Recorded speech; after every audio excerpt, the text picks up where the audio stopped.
départ, dans un premier temps, cette pathologie m'est apparue plutôt comme un archipel. J'avais l'impression qu'il y avait des récifs et donc il fallait vraiment naviguer, passer entre les difficultés. Et c'est une image qui est assez juste, mais bon. Alors, premièrement, il ne faut pas se décourager, il faut oublier tout ce qu'on a lu ou entendu sur cette maladie, il faut regarder les choses en face et voir qu'est-ce qui fait plaisir à la personne. Or, qu'est-ce qui fait plaisir? Alors après, ça dépend du caractère des gens, ça dépend de qu'est-ce qui leur fait plaisir. Bon, Daniel, par exemple, il adore jouer au tennis, mais peut-être quelqu'un, il n'aimera pas du tout jouer au tennis. Et maintenant, il va adorer jouer à la boxe. Il adore jouer à la boxe.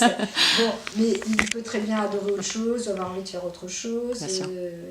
Après, ça dépend de chaque personne, mais c'est sûr que si dans votre journée, si vous voulez, un patient avec Alzheimer, c'est pas un martien. C'est pas quelqu'un qui vient d'une autre planète. C'est quelqu'un qui est exactement fait comme vous. Vous le critiquez, ça le déprime. Vous lui faites des compliments, ça lui fait plaisir. Il réussit quelque chose, ça lui plaît. Il rate quelque chose, ça lui plaît pas.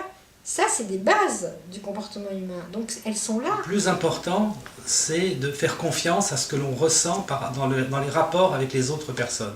Ce qui est intéressant, c'est pour moi, c'est la sensation corporelle. À partir de là, je peux fonctionner avec différentes personnes ou dans n'importe quel endroit. Tout s'éclaircit, enfin je me sens à l'aise, je me sens heureux. Bon voilà, vous êtes là devant moi. J'ai une perception de vous. Alors, qu'est-ce que je vois? Bon, vous avez une certaine attitude, vous avez certaines paroles, vous avez une expression dans votre visage. C'est une chose qui me correspond, qui me paraît juste, qui me paraît vraie.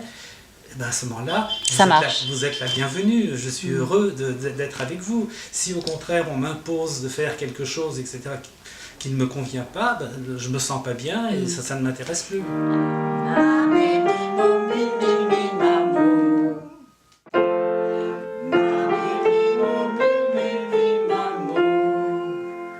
Alors l'idée, comme il y a des repères qui disparaissent, c'est de créer d'autres sortes de repères. Donc des repères qui ont une connotation soit concrète, soit affective. On dit par exemple, c'est l'heure du thé, c'est l'heure des informations. Là, on fait les choses souvent avec une certaine routine, c'est-à-dire d'une vie régulière, tranquille et paisible, à l'intérieur de laquelle après on peut inscrire des activités qui bougent. Il faut qu'il y ait déjà une sensation confortable dans l'ensemble de la vie. C'est pour ça que des déménagements impromptus, des voyages éclairs, tout ça, ça ne marche pas du tout. Voilà. Donc il faut vraiment chaque fois s'installer quelque part ou s'installer dans un rituel. Par exemple, même quand on est à table, on a la même place, on met les choses de la même façon. Tout ça, ça facilite la vie, ça rend les choses plus simples. Plus fluide. Plus fluide, voilà. Parce que l'idée, c'est ça. Et à ce moment-là, des choses impromptues rentrent à l'intérieur de ça parce qu'on a une petite marge.